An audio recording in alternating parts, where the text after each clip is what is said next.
নীলফামারী জেলা সৈয়দপুর উপজেলার গাজর প্রসেসিং হচ্ছে।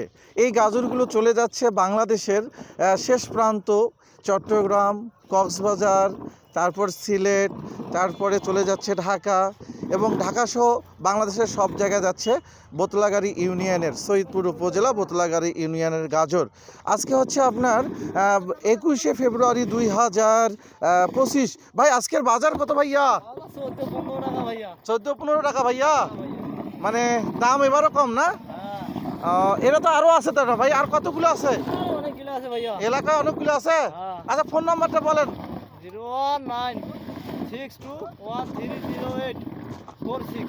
আবার না কোন ভাইয়া? 01962130846। দর্শক, ভাইয়ের আরও ভিডিও দেওয়া আছে, আপনাদের যাদের প্রয়োজন হবে আমাদের নীলফামারী জেলা সৈয়দপুর উপজেলার গাজরগুলো এভাবে প্রসেসিং করে আপনাদের পাঠিয়ে দিবে ভাই। আপনারা ফোনে যোগাযোগ করবেন।